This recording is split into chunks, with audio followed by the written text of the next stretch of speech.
Hi, I'm Mike McKenzie, Associate Professor of Philosophy and Religion here at Keuka College in Western New York. I'm speaking to you from Norton Chapel on the campus of Keuka College, which itself is a marvel of architectural diversity. Marble from Vermont, piers of massive timbers and wood from Oregon and Washington, and the chandelier globes come all the way from Italy. But even that kind of diversity can't hold a candle to the kind of religious diversity that took place right here, Western New York, 150 years ago. This is the Finger Lakes region in Western New York, a land of beautiful lakes, gentle rolling hills, broad valleys, and small rivers and creeks. Located south of Interstate 90, between Syracuse in the east and Jamestown in the west, this picturesque region is now a quiet place of vineyards, pastures, and small farms, interspersed with the natural beauty of woods, streams, and of course the lakes. Keuka Lake is one of the most striking of all the Finger Lakes, with its unique Y shape earning it the early name Crooked Lake. It is lined with both summer cottages and year-round homes and is clearly one of the natural jewels of this entire area. It is also a destination of tourists who come for the wine tasting and fall colors, a place whose quiet presence today belies its very raucous history, especially in terms of religions and new spiritual groups.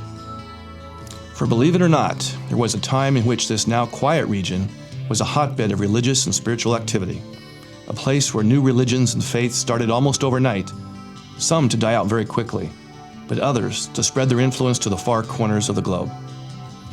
A mysterious but charismatic woman from Rhode Island, bringing her simple gospel of love to a small but determined band of followers. A young man whose alleged visions started a faith whose members now number in the millions. And a growing sect of Christians called the Methodists, whose explosive growth alarmed those who thought this faith would take over the entire world. All those and more were either started or nourished right here in this now quiet place. There are still hints of tremendous religious diversity that began here. Churches still dot the countryside at lonely corners and back roads. The Latter-day Saints, the Mormons, have a temple and an elaborate visitor center right there at Palmyra, where their founder Joseph Smith was purported to have had his visions. And many Mennonites have moved here from Pennsylvania in the past 30 years. In some ways, the region today harkens back to a rich and vibrant religious history. But for the most part, these are mere remnants of the area's religious past. Jemima Wilkinson's followers have been gone for over 150 years, and her home is now a quiet residence in the countryside. The religious explosion that took place here, giving it the name of the Burned-Over District, has given over to a quiet presence, where churches are noted more for their scenic value than for bustling activity. There were once an incredible 19 Methodist churches in tiny Yates County alone. Now only one thrives, most are barely hanging on with only a few members, and many church buildings are gone entirely. And although the Mormons maintain a very active presence in Palmyra, their modern center and seat of power are some 2,500 miles away, Utah in the Intermountain West, not the sleepy hamlet and region in which they began. But to study the past, one must begin with the present, and the land itself must take center stage. It is the land here in the Finger Lakes that helped make the early religious growth possible. Its physical features, combined with many transformations engineered by man, roads, canals, villages, water-powered mills, and more, made it the perfect geographical petri dish in which to start and grow new religious movements at a fantastic pace. Let's now go on a journey across this region to put you in the precise locations where all these events took place. But our first stop is not about churches, cathedrals, or towns. For the settlers who came to Western New York from New England were not the first people to see the rich spiritual possibilities in the region. Far from it. Indigenous peoples have lived and worshipped here for millennia, and some well-known tribes and nations have long called this place home. But others, whose traces on the landscape are but faint echoes today, have also left their mark here. Part legend, part mystery, part fact, there appear to be traces of an even earlier presence on the land. To catch glimpses of this, let's visit some strange mounds and formations on what is now called the Bluff area above Keuka Lake. Here amongst the grape vineyards high above Keuka Lake at Bluff Point, about 8 miles south of Penn Yan, there are a series of strange mounds, terraced land, and grass-covered berms. This site covers about 5 to 7 acres, caught between farms on the one side and the road on the other. According to local sources, these terraced hillsides were created by early civilizations in the area for purposes unknown. Many people, a few professional but most amateur, have attempted excavations and explanations of this terraced land. Samuel Wright, a retired physician, visited this site in 1879 and 1880 and described an elaborate web of rock ruins, ascribing them to, quote, early Aboriginal peoples. He wrote of a vast series of graded ways, replete with raised earthen walls faced with rock. Other reports suggest that perhaps early Vikings had found their way here, as some native legends describe ancient visitors with, quote, long flowing hair. But still others suggest that the ancient ruins resemble those of either the mound builders of the American Midwest or the Celts. So what is the purpose of these strange formations? Are they fortifications located strategically on the high points between the arms of Keuka Lake? Navigational aids for early travelers? Perhaps they were somehow intended as guides for the interpretation of the stars in the night sky. We shall likely never know. Time, erosion, and farming have all combined to more or less obliterate the noted elaborate pattern discerned by Wright and others. What is left today is more suggestive than anything else. And although the Bluff Point ruins are still the topic of conversation amongst the locals, and from time to time people raise the idea of excavations, it seems certain that whatever the purpose of these ruins, they died with the disappearance of their builders. But the Bluff Point ruins are not the only ones shrouded in mystery in the county. Across the road from the Friend Methodist Church, in the midst of an old cemetery, are other strange terraces and mounds. And if little is known of the Bluff Point ruins, even less is known of the origins of the terracing and berms here. Some people believe that they are the remnants of an elaborate network of forts and fortifications that extend throughout western New York. Such works would predate the Seneca civilization, which many authorities claim started around 1400 AD. The Senecas themselves claim that these and other structures were here when they arrived, but without any human inhabitants. Standing at the ruins of either site, one can get a feel for what Carmer meant by a, quote, wide psychic highway that bisects New York State. As the ever-present wind blows through the grass and the trees, one can almost sense the eerie presence of an earlier people. So who were these people? Where did they come from? And what exactly was built here once? And perhaps the toughest question of all, where do these people go? The fading formations provide no easy answers. But if these early ruins defy all efforts at explanations, we are likely to have much better luck visiting the sites of more traditional Native American activity. Let's begin by trying to track down the most famous Native leader in the region. Brother, our seats were once large, and yours were very small. You have now become a great people, and we have scarcely a place left to spread our blankets. You have got our country, but are not satisfied. You want to force your religion upon us. Brother, continue to listen. You say you are sent to instruct us how to worship the Great Spirit agreeably to his mind. And if we do not take hold of the religion which you white people teach, we shall be unhappy hereafter. You say that you are right and we are lost. How do we know this to be true? We understand that your religion is written in a book. If it was intended for us as well as you, why has not the Great Spirit given it to us? And not only to us, why did he not give to our forefathers the knowledge of that book with the means of understanding it rightly? We know only what you tell us about it. How shall we know when to believe, being so often deceived by the white people? Brother, you say there is but one way to worship and serve the Great Spirit. If there is but one religion, why do you white people differ so much about it? Why not all agree, as you can all read the book? Brother, we do not understand these things. We are told that your religion was given to your forefathers and has been handed down from father to son. We also have a religion which was given to our forefathers and has been handed down to us, their children. We worship that way. It teaches us to be thankful for all the favors we receive, to love each other, and to be united. We never quarrel about religion.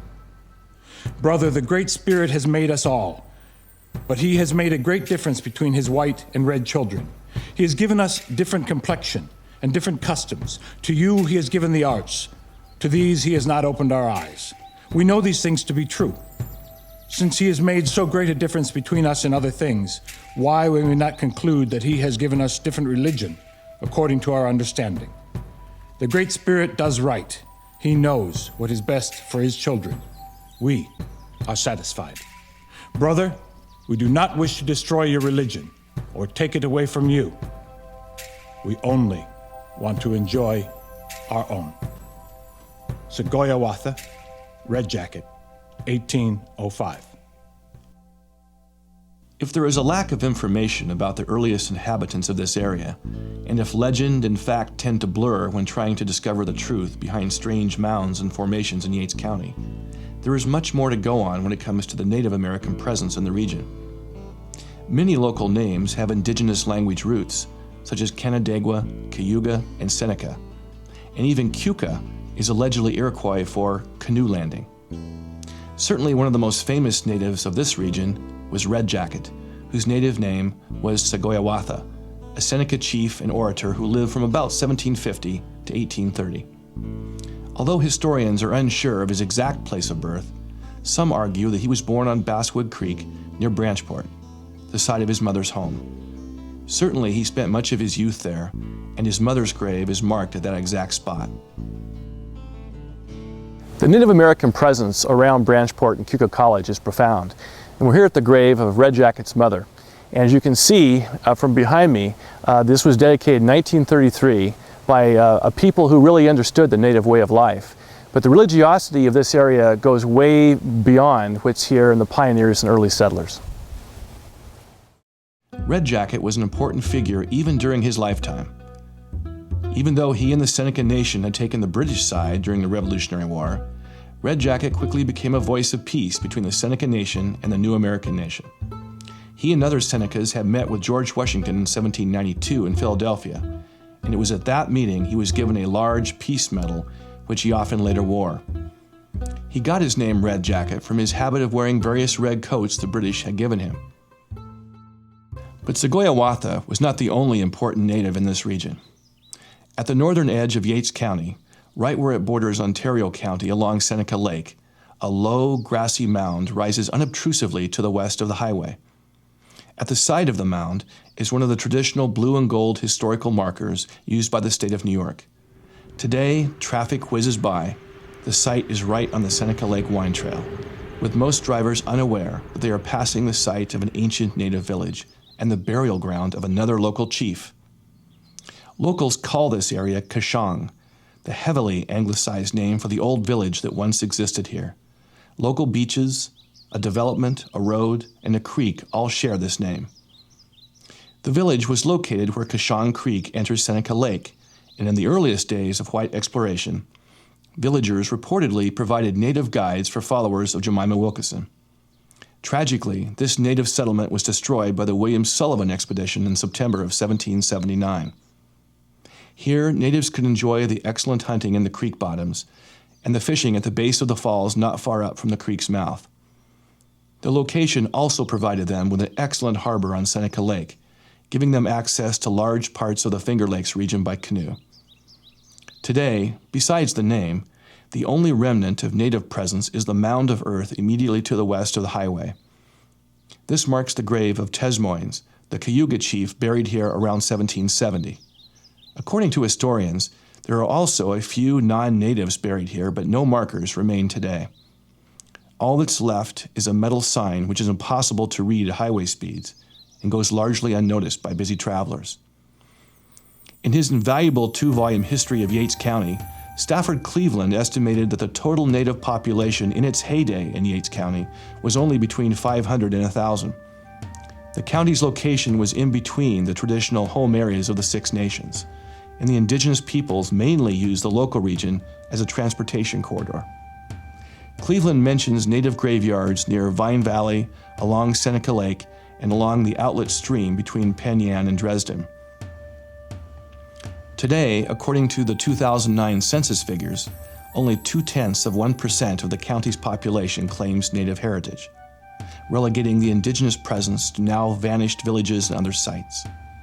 Nonetheless, they furnish a foundation for religion's earliest practices in the area, and many sites on the periphery of the county remain sacred to natives today.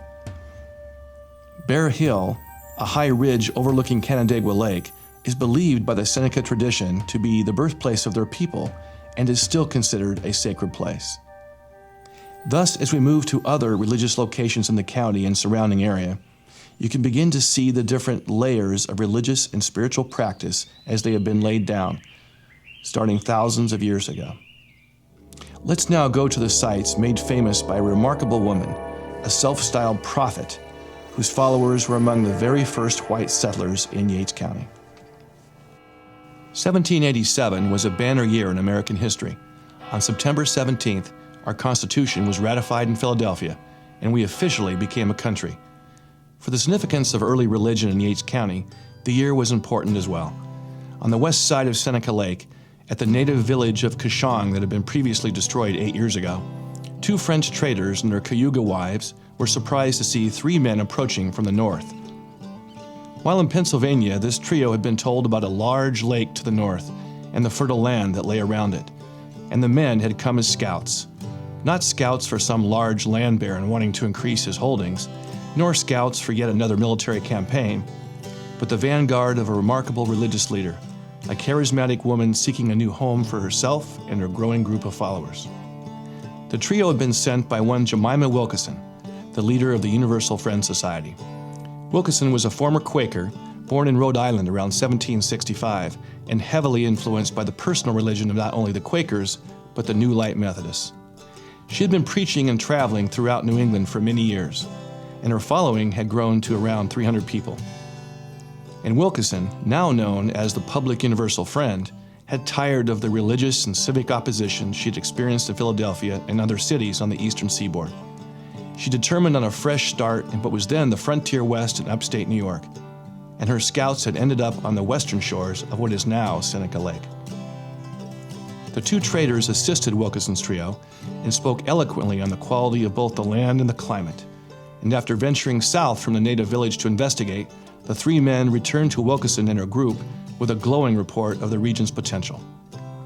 The following year brought more of the Universal Friends followers to the west side of the lake, and they began their permanent settlement in the area that is now called City Hill. On the site of what is now a bustling Mennonite farm, the Friends followers began construction of a log cabin for their leader. This particular site is located about a mile south of where the outlet stream from Keuka Lake crosses underneath Highway 14. Today, one can still see the area's appeal. Views of the lake compete with rolling hills and good farms. The land looks somehow softer here, a good match for the Friends' simple message of Christian charity. Nothing remains of Wilkeson's original cabin, and the only remaining site of the Friends' early years in Yates County is the beautiful City Hill Cemetery, lying just west of the highway. It is one of the most well-known and well-maintained cemeteries in the entire county. We're here at City Hill Cemetery, about 10 miles from Penn Yan, and this is significant for many reasons, and once more indicating the terrific diversity of religion that has always been a part of the Finger Lakes region. This is where many of Jemima Wilkeson's early followers were buried, and don't let the tombstones fool you. Most of their burials took place without any kind of adornment or tombstones at all, but yet some of these here are remnants of her followers too, so that's just one more reason that this is such a terrifically diverse area. Jemima Wilkeson was a Quaker, and her group settled right about where we're at here. And when they settled here, first they thought they had the rights to the property, and they found out they were not in the right place. So they had to move about 8 miles behind me and had to go to the township of what is now called Jerusalem to settle there. Now this is a peaceful place, and burials take place in the new part of the cemetery. But where we're shooting here is all in the old part. Many of these graves date from Revolutionary War times to the Civil War and beyond. But the Society's vision of paradise along the lake didn't last. As mentioned, a property dispute arose about the precise locations of the preemption lines, the boundaries of the land available for settlement. So Wilkeson and the majority of her followers packed up and moved a dozen or so miles west to new lands around and above Sugar Creek, near what is now Branchport. To commemorate her vision of the biblical New Jerusalem, the township adopted the name Jerusalem, a name it still holds. But like many religious leaders who began in simplicity and succumbed to the niceties of civilization, the Universal Friend upgraded her lodgings, In 1815, her followers built her an elegant home on the terraced hills overlooking Sugar Creek. The house still stands, enjoying a remarkable view to go along with its rich history.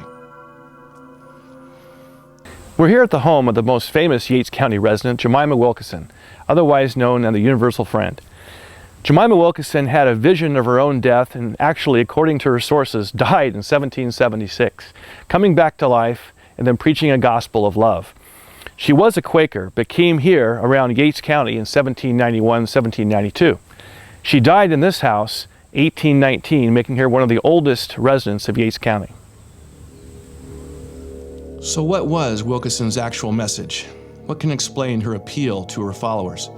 And what was her lasting significance to both religion and the region?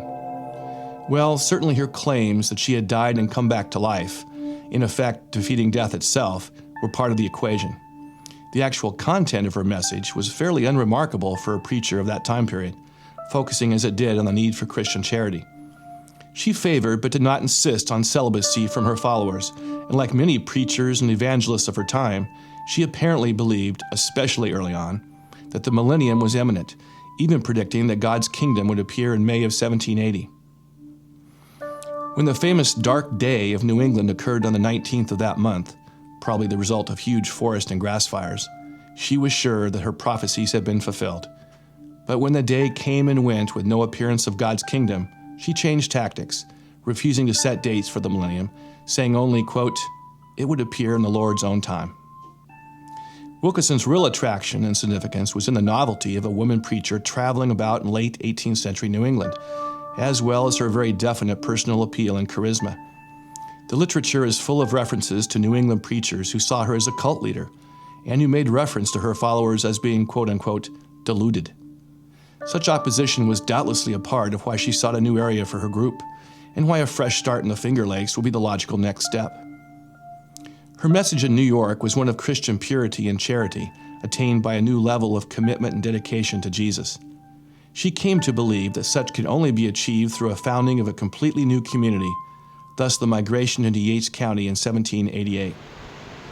Legend has it that when the group first arrived, they encamped on the east side of Seneca Lake. But after investigating a mysterious roar from the other side of the lake, they found a tremendous waterfall, ideal for providing water power for a mill. Thus, the group crossed over to the other side and decided on the City Hill location. So, as the Universal Friend began her ministry in New York, she had learned from her earlier mistakes in Connecticut and Rhode Island. And in the sparsely settled frontier, the opposition to her was somewhat muted, but she still caused quite a stir, and female leadership of a religious group, or any group, was not only highly unusual, but highly suspect among many. And to add to the intrigue of the religious group, the Friend chose more and more women for positions of power in her organization. In some ways, she could be seen as a true pioneer in the cause of feminism. However, the peace and tranquility that the Friend sought in her New Jerusalem seemed to remain just outside her grasp, and her time here was never too far from controversy and unrest, mostly because she was perceived as a threat. A woman's preaching quote-unquote strange doctrines was certainly liable to get unwanted attention. In 1800, she was actually brought up on charges of blasphemy in Canandaigua, but they were dismissed, and the judge complimented her on her decorum and quote-unquote good counsel. Not surprisingly, Wilkeson's death only deepened the mystery and intrigue that had surrounded her in life. She had always believed in the power and efficacy of visions and dreams, and these had increased in her later years. Thus, as she got older, Wilkeson became somewhat of a mystic, speaking cryptically about God and his plan for mankind. Finally, after 43 years of mostly itinerant ministry in rugged conditions, the Friend's health completely broke down, and she died on July 1st, 1819. As befitting her wishes and her Quaker background, there was no formal funeral, and her body was interred in a basement vault of her home. But the story did not end there. Some years afterward, the simple coffin was taken out of its underground crypt and carried to an undisclosed and unmarked location by two followers. Tradition has it that this secret location has been handed down to the oldest child of the families of the men who buried her. In Penn Yan and the surrounding area, you can still talk to people who claim to know the precise location of the burial. Thus, in death as in life, mystery shrouds the woman. Whether called Jemima Wilkeson or the public Universal Friend, defying all attempts at easy explanations. What we do know for sure is that Yates County is the location of one of the most intriguing stories of frontier religion in the entire country. And in some ways, the Friend was far ahead of her time, and in others, very much a part of the times in which she lived. Let's now go and look at one of the chief competitors to the Friend's religion, a denomination that began as a tiny import from England at the time of the American Revolution, but which grew at such an astounding pace that some worried it would surely take over the entire world: the Methodists. By any standard, Yates County is small in size. One of the smallest in the state, it comprises only about 340 square miles. It takes little time to drive from one location to another. But think of this. In the heyday of Methodism here, there were an incredible 19 Methodist churches in this county, all going at once. And their uniformity of coverage was impressive. No matter where people lived in Yates County, they were never more than a 30-minute buggy ride from the nearest Methodist church. The early Methodist philosophy of church growth was simple: go to the people. Instead of building elaborate church buildings only in population centers, church planters focused on building smaller, simpler buildings in rural and semi-rural locations. In this period, it was not unusual for settlers to have as their first visitor the famous Methodist circuit rider. The idea of the circuit rider was initiated by John Wesley, the founder of Methodism, but perfected by the man who put American Methodism on the map, Francis Asbury. Asbury envisioned a traveling army of ministers, unencumbered by being tied to wealth or place. After arriving in America in 1771, Asbury practiced what he preached, and reportedly traveled over 200,000 miles in his lifetime, all by horse or on foot. No matter how you measure it, his methods were a huge success. How successful? Well, in 1776, only 2.5% of all religious Americans were Methodist. But by 1850, 34% were. In other words, in less than 75 years, Methodism went from a tiny sect to the largest religious group in the country by far. No group has come close to matching that incredible growth rate, then or since. Yates County was in fact ground zero in this Methodist earthquake, and you can still see some fantastic examples of churches built in the early days of the faith. Take the Starkey Methodist Church, for example. Located on the east side of the county, not far from Seneca Lake, it is a perfect representation of the early Methodist church.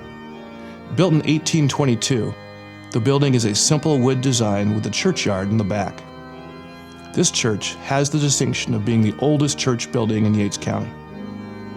In the archived records of a nearby store, a clerk wrote down these items that were sold to complete the church in the early summer of 1822. 10 pounds nails, 1 pint turpentine, and 1 quart of whiskey for the workers on the church. If the congregation was comprised of teetotalers, they apparently looked the other way on this time. The Yatesville Methodist Church, located approximately 6 miles north of Branchport, is another striking example of the simple construction that marks the early Methodist Church. Built in 1837, this building is known for its beautiful stained glass, made even more striking due to its interior simplicity. Like Starkey, it is of simple wooden design and close to its own graveyard. Many of the leading families, in fact, who started this church are buried right here, including the Strikers and the Comstocks. The custom of the churchyard, where small graveyards are located adjacent to the church, is a sure indicator of the older church. Interestingly, in 1904, the first movie to be shown in this part of the county was shown right here, although the title and the audience's reaction have long been lost to history. But like most Methodist churches, hard times have fallen on the Yatesville Church, and membership has fallen off dramatically. Today, it is difficult just to maintain the building and pay the utility bills. Yatesville hangs on by putting on its famous church suppers as fundraisers, but it's questionable whether even these successes can keep it going much longer. What do you envision as far as the future? I mean, how are these little churches going to survive like yours that mostly older people? That's going to be a big question, I think, because the younger population is out away from here, and I don't think that I don't know. You wonder if it's how long is it going to hang on, or can we hang on? So to you, the future doesn't look all that great in terms of long-term keeping it going. Right. If the money situation doesn't, change to a certain extent, it's going to be rough on these churches. Has this church been hurting for members for a long time? Yes. Because our children have moved away, got education, college, and they're gone. They might come back for Christmas or something like that, and we'll stop then or attend, but they're not coming back. There's nothing here. As you heard from Mary, one of the Yatesville parishioners, it seems as if the days of this church might be numbered. Sadly, this story is commonplace in what used to be called the mainline denominations. Congregations are aging and passing away, and young people and families are just not joining. As the Methodist denomination grew here in Yates County and across the country, one sign of their success was a noticeable change in style and cost of their churches, from their earlier primitive wooden buildings to more elaborate and expensive stone and brick structures. This change signifies what scholars call a shift from the sect to the church, and it marks a change in how the faith sees itself and the outside world.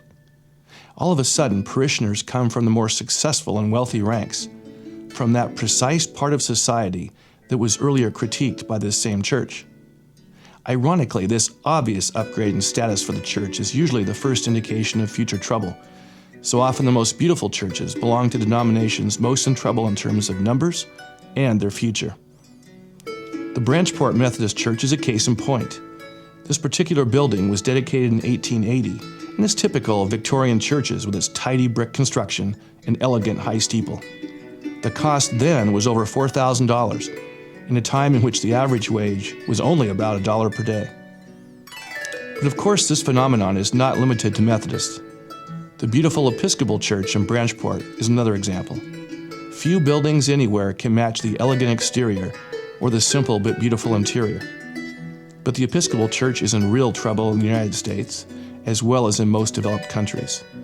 Thus, in a strange, inverted relationship, elegance of architecture has become almost the harbinger of doom. We're at Branchport, New York, about 5 miles from Keuka College, and we're here at St. Luke's Episcopal Church, here on the main drag right through town. If you look at this church from this angle, you can see the native stone that's been used to construct it. There's not a single steel beam in this church. This is just one indication of the kind of religiosity that used to be in this area. If you notice a couple different things, there's a cornerstone that you can't see from this angle, as well as the typical red door, which is always present on an Episcopal church. And looking over here, you can see the nice stained glass windows. This is the only church in this area made of native stone and is indicative of a post-Civil War era. So what will become of the Methodist denomination, not only in Yates County, but in the entire country? Well, it has already become largely irrelevant. Its time of influence long gone. As you heard, the small rural churches are fading away quickly, and the vast majority of the 19 Methodist churches in Yates County are either down to a few members or gone entirely. Take the crumbling foundation in the woods along Little Church Road. This is all that remains of the Free Methodist Church that once stood here. Yates County resident and former Baptist minister George Spencer remembers sneaking over to peer in the windows during revivals in the 1930s. It was exciting to see what was going on there, almost like entertainment, Spencer said. But the population of the county declined as marginal farms were allowed to revert back to forest, and the people moved away. Today, out of the 19 Methodist churches in their heyday, 6 are completely gone, their buildings destroyed or recycled, only a memory now. 8 more still stand, but are down to a dozen or fewer attendees on Sundays, and only 2 to 3 churches still operate more or less as regular churches. What a far cry from the time in which Wesley and Asbury's legions swept the land. Such drastic decline follows the national pattern. According to a religious survey in March of 2009, the number of self-reported Methodists went from 14 million in 2001 to just over 11 million in 2008, a drop of nearly 20%. And the news is even worse when it comes to actual members. with a current total in the United States of less than 8 million. But at some level, these churches in the county are not really about statistics. They're about people like Mary Schroeder, who come together to talk about the important things in life, to talk about the latest news and gossip, while the smells of a good chicken dinner spread over everyone. These churches also serve as time machines in the landscape. If we take the time to look, they speak of an earlier time, the famous 3-mile-an-hour world of Thomas Jefferson in early America, a time in which the vast army of circuit riders wore the roads down looking for converts, a time long past. Let's now visit a church which suffers from no such self-doubts and whose numbers are not declining but growing. If Methodism represents an older person whose time of growth is long past, this group is still in the vigor of its life. But to understand this church, we first need to go not to a building, but to the woods, a small grove to be exact, for it is this precise spot that a young man reportedly heard the words that have moved millions. Of course, I'm talking about the Latter-day Saints, the Mormons. Approaching our next location, this particular grove of trees, no more than 15 or so acres, appears totally unremarkable. Such stands of trees are common, of course, in upstate New York, and they harken back to a time in which most of the eastern United States was in fact one vast tract of hardwood forest. So vast, in fact, it was said that squirrels could go from the Atlantic Ocean to the Mississippi River without ever having to touch the ground. But according to the Mormon Church, in 1820, this particular grove of old-growth hardwoods, oak, maple, elm, and rough-bark hickory, was the scene of a life-changing vision for 14-year-old Joseph Smith. Located approximately 5 miles from modern-day Palmyra, New York, the grove is a modern-day Mecca for Latter-day Saints, attracting the faithful from all over the world. For it is here, according to Mormon doctrine, that God the Father and His Son Jesus Christ appeared to young Joseph. The entire region was alive in the crackling fires of revivalism, and Smith reportedly was confused at which church he should join. After going into these woods to pray for divine guidance, he allegedly was visited by God, who told him, "Join none of them, they are all wrong." So for faithful Mormons, it is this small woodlot, now called the Sacred Grove, that marks ground zero for their faith. Right here, amongst these beautiful groves of ancient trees, a church began which now has close to 14 million members. So what actually happened here? Did a young Joseph Smith actually have a vision? Certainly the vast majority of Mormons believe that he did, and it was abundantly clear that our Mormon guides and the other Mormon missionaries here believed as well. The parking lot itself was a testament to the global reach and power of Smith's vision. We saw ranchers and businessmen from the West, teachers from the Midwest, and others, all who believed that nearly 200 years ago, this exact spot was chosen by God to give a new revelation to mankind. So what can we say today? Well, all we can really say with any certainty is that the entire Northeast was alive with reported divine visions and visitations, all claiming that God had shown Himself in a new and miraculous fashion. Ann Lee, instrumental in the growth of a group called the Shakers, called that because of the group's physical shakings, clearly believed in divine visions and revelations. Certainly the Quakers thought the divine spirit revealed Himself directly to mankind. John Humphrey Noyes, the eccentric founder of the Mennonite Community, would later claim in the 1830s divine sanction for his own peculiar tenets. William Miller and Ellen White both thought they had a direct pipeline to God's thoughts, especially concerning the future. And both Methodists and Baptists had a well-established history, since 1801 at least, of revivals that spawned strange self-proclaimed prophets and seers. And of course, our own public universal friend came to depend on such visions almost entirely in her own ministry. So Smith's claims, although novel in their specificity, are certainly part of a larger regional phenomenon. What is unique about this experience is that the faith that started spread far beyond the vast forests of New York State to encompass a religious empire that stretches across the entire world. But what now for the young Joseph? This log home is a faithful, if recent, reproduction of the first dwelling of the Smith family in New York, the original being constructed from 1818 through 1819. Like the grove in which Smith reportedly had his vision, this site is also painstakingly maintained by the faithful. Also like the grove, this specific spot is honored for what supposedly took place right here. In 1823, sometime during the night of September 21st, the angel Moroni appeared to Smith in the upstairs bedroom. The angel told Smith where to find mysterious golden plates in nearby Hill Cumorah. It is these plates which will later be the basis for the Book of Mormon. Regardless of whether there was any angelic visitation here, this home has been constructed with authenticity in mind, and it does look in large part like many such cabins would have looked in the early part of the 19th century.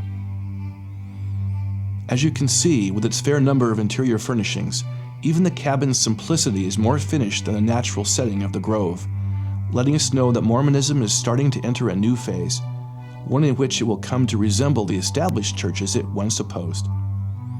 Like the hippies of the 1960s, who later went on to become corporate bigwigs and leaders, it's a reminder that no social organization, no matter how well-intentioned, can be the upstart sect forever. The Smiths, in fact, were in the log home for only a short time, from 1819 to 1822, when they began construction on a well-appointed frame house, according to Mormon guides, about, quote, 85% original. The grove, log cabin, and frame house are telling symbols for what Mormonism, and any other religion, goes through. Smith's alleged vision in the grove represents frontier religion in its most primal and raw, intensely personal, direct, and in opposition to other faiths and creeds. At the time of his purported vision, there really is no Mormon church yet, no formal religion, just a young boy facing primal nature and experiencing the divine in the same primal manner. The cabin represents the intermediate step between sect and church. Smith starts to tell others about his experience, gathering like-minded people around him and refining his story. The frame house, on the other hand, represents Mormonism as becoming part of the religious establishment. Rules, formalization, leaders, dogma, rites, and ceremonies all become just as carved in stone as any of the churches that Smith once opposed. But Smith still needed to get the word out to a larger audience. He had to take the raw elements of the vision and the plates and make it understandable to outsiders.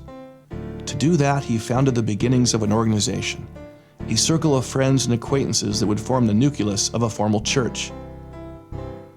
And it was right here on April 6, 1830, at the Whitmere Farm near Waterloo, New York, where the Church of Latter-day Saints was officially organized. It was also here that, according to Mormons, Smith and Oliver Cowdery translated the golden plates into the Book of Mormon. I'm Elder Hamblin with the Church of Jesus Christ of Latter-day Saints. We'd like to welcome you to the Whitmere today. The Whitmere Farm is very important in our church history. This is where the church was organized on April 6, 1830. In early 1829, there had been a lot of persecution happening down in Harmony and Palmyra, and the prophet Joseph Smith needed another place to be able to finish his the Book of Mormon translations. This is where we had an opportunity. He had an opportunity to come here with the Whitmere family, invited him here to finish the last 143 pages of that needed to be finished of the Book of Mormon, which represents First Nephi through Words of Mormon. Here he was able to get away from the persecution, and when the manuscript was done in the end of June 1829, they were able to have the whole manuscript finished, pull all the family and friends together, read it, and be able to get it to publication at the Book of Mormon publication site in Palmyra. It was on March 26th that the Book of Mormon had been finished being published in 1830. And 11 days later, right here is where the church was organized, on April 6th. It would of course be false to claim that the Mormon Church enjoyed smooth sailing from then on. Smith himself was shot and killed in Illinois in 1844, and the church was persecuted in the Midwest, which drove it to find its own home in the frontier West, declared in 1847 to be Salt Lake City by Smith's successor, Brigham Young. But the faith grew rapidly, and at times exponentially, and by 2009, global church membership was nearly 14 million. These numbers easily make the Mormon faith the most successful and recognizable religious export from New York State. Quite a change from its humble beginnings in a lonely grove of trees. Now let's move from a religious export to an import. In more than one way, the soil of Yates County has been friendly to our next religion. Unlike the Latter-day Saints, this group does not attempt to proselytize. And in fact, it tries to keep a low profile, although its 19th century habits make it easily the most recognizable local faith. We're talking, of course, about the Mennonites. This group is almost always the first thing that visitors to the Finger Lakes comment on. With their distinctive clothing and especially their distinctive modes of transportation, the Mennonites are easy to spot in the country roads of Yates County. Every Sunday, most local roads are crowded with buggies full of Mennonite families winding their way to church. And it's common to see the children on bicycles following their parents to the local services. But the Mennonite presence is of course not limited to the rural areas. Many Penyam businesses have built hitching rails and even stalls for the group's horses, to be used while the owners are inside conducting business. Mennonites are hardworking and frugal and have become a valued part of the Yates County community. But it's in the outlying areas in which one is most likely to encounter Mennonites. Most earn their living by either farming the land or by engaging in crafts such as carpentry or woodworking. In addition to farming, many Mennonites engage in agriculturally related businesses such as nurseries or selling farm goods. Many such businesses stand out due to their blending of their religious beliefs and work. Mennonite schools are also common and easy to spot as one drives in the county and the surrounding regions. Because most Mennonites get around by horse, bicycle, or foot, schools are located fairly close together, and usually the buildings are quite small. Their simple design carries over from school to school. One room is used for instruction, outhouses stand in for the bathrooms, and the inevitable water pump stands out front. Mennonite education focuses on the basics. The tried and true reading, writing, and arithmetic are still the main objects of their schooling, and it's rare to see most Mennonites attend school beyond the high school level. But the Mennonite faith is hardly monolithic, and even the horse and buggy Mennonites have found ways to express their individuality. Many of them decorate their buggies with very modern attachments such as trick lighting or even fuzzy dice. Given their quiet demeanor and obvious love for the good soil that Yates County can offer, it is somewhat surprising to know that Mennonites came here fairly recently, in 1974. The current population is around 1,000 Old Order Mennonites, comprising over half the state's entire population. The religion gets its name from one Menno Simons, a Dutch priest who became a leader in the Anabaptist movement in the 1500s. The Anabaptists were so called because of their belief that only believing adults should be baptized. Hence, they insisted on believers being baptized again, even if they had been baptized as an infant. There can be little doubt that the group has been well accepted in this region. The Mennonites are an excellent example of a very visible group that nonetheless wants to shun the limelight. Everybody sees them, but few people outside the faith really know them. Thus, this group represents how the place that is Yates County can be a good fit for a religious tradition. As we wind down our visit to local religious sites, let's visit two more special places, with the first being one of the most famous religious sites in western New York. Like the Mennonite faith, this site harkens back to a simpler time. But unlike the Mennonites, this site speaks without a human voice. Garrett Chapel looks out of place in Yates County, no two ways about it. In the rural and simple culture of the Finger Lakes region, it looks like an elaborate jewel from another time and place. Constructed in 1931 by Paul and Evelyn Garrett to honor their son Charles, who had died 2 years previously from tuberculosis, the building is constructed in the sturdy style of the 6th century Normans. Intricate rockwork, multicolored flagstones, and ornate stained glass and design are all a part of what awaits the visitor who makes the short drive to Bluff Point. Located on the extreme south end of the bluff between the two arms of Keuka Lake, the chapel's uses and history are as diverse as any religious structure in the country. The building began its life as a memorial crypt for the Garrett son, but soon after its construction, it became a place for quiet contemplation and meditation. Perched high above the lake, the chapel offers stunning views, and its beautifully landscaped grounds almost beg the visitor to rest and contemplate life. Before Keuka College built its own chapel in 1964, the building was used for various college ceremonies, and it is, not surprisingly, in high demand for weddings. According to caretaker David Early, the chapel hosts an average of 22 weddings per year, and nearly every summer weekend is booked far in advance. But when you look closer at the chapel in its ornate construction, the building itself speaks volumes to the kind of religion advocated by its benefactors. The Garretts were Episcopalians, connected to the local Episcopal Church in nearby Branchport, and the local diocese still conducts Sunday services here in the summer months.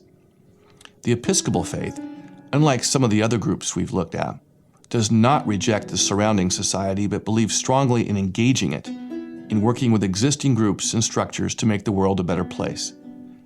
Thus, the overall impression at the chapel is one of love and acceptance, not of rejection or judgment. Note the incredibly designed door which leads to the actual crypt. The heavy brass design is covered in intricate figures, representing humanity engaged in numerous pursuits. Farming, fishing, science, music, and painting are all represented here. The message is clear. God's mandate was not to withdraw from the world, but to transform it using the ordinary jobs of ordinary people. The rest of the outside speaks with the same voice. The intricate weather vane makes not only the obvious connection between sailing ships and wind, but to the importance of discovery and exploration. It's also a reminder of Jack Garrett, who was a long ago sea captain in the family, a sailing master from a bygone era. The statue of a boy holding the globe symbolizes how youth might shape the world to make it a better place. The boy is embracing the world, not rejecting it. What a stark contrast between this ornate building's use as a crypt and the unmarked graves of both Jemima Wilkinson and many of her earlier followers. Not only does the chapel's complex architectural symbolism contrast sharply with the simplicity of the universal friend, but the entire building is an attempt to portray the goodness of life and its transformation by the Christian gospel. But it's inside the chapel that commands the most silence and awe, starting with the 3-inch thick oaken doors. The workmen deliberately left the outside of the doors roughly hewn, giving the impression of great strength, as if the doors were somehow still standing guard in the forest. There are 10 windows in the main chapel, all depicting scenes from the life of Christ, and shedding a beautiful ambient light below. One of the windows depicts a famous beatitude from the gospel, "Blessed be the pure in heart, for they shall see God." And maybe that's one of the strongest messages of the inside of Garrett Chapel. The building itself is a sermon that tries to portray the divine in wood, stone, and glass. But again, the biblical scenes depicted in the windows are not those of judgment, but of contemplation, possibility, and wonder. One's attention is also drawn to the altar in the background, and the room speaks to a majestic and sacred calm. As one enters the sanctuary, the room's design causes the visitor to slow down and to speak in the hushed tones of reverence. This is sacred space at its finest and most obvious. There can be no doubt that the vision behind this building wanted to portray God as both majestic and loving, a combination that is frankly difficult to pull off. In the end, the chapel's real and lasting beauty is of the solitary kind, one of nature and of silent contemplation.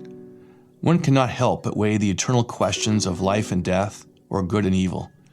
The family sarcophagi lie in a row, underneath stained glass windows depicting childhood literature. In the quiet of the chapel, it's also easy to think of the larger questions that involve the various religions themselves. The Garretts and their wine empire are both long gone from the Finger Lakes, and their dead son was the only direct male heir. And the Episcopal Church, the denomination that is most connected with the chapel, is declining rapidly in the United States. Symbolically, the quiet beauty and solitude of the chapel stands in for modern religion itself in the Finger Lakes. Its quiescence now is a far cry from its raucous and boisterous beginnings back in the early 1800s. At times, this change was gradual. Religions came and left as quietly as a gentle snowfall at twilight. After the death of the Universal Friend, her followers tried to keep her faith alive, but within a short half-century, they had all but disappeared. The Methodists, of course, lasted much longer, and their penchant for building ensured that their presence, well, their buildings anyway, would far outlast them. But even they are in sharp decline both in the Finger Lakes and nationwide, so their future also is uncertain at best. But sometimes change comes rapidly and abruptly, even in this quiet region. The famous Malt House in Penn Yan, a beautifully constructed stone building that was built in the 1840s, was demolished in March of 2011, right in the middle of filming this video project. The building was originally used to make malt from local grains, useful, of course, to make beer and other products. And it was situated at what you can call ground zero for this bustling industrial complex that once lined the outlet stream from Dresden to Penn Yan.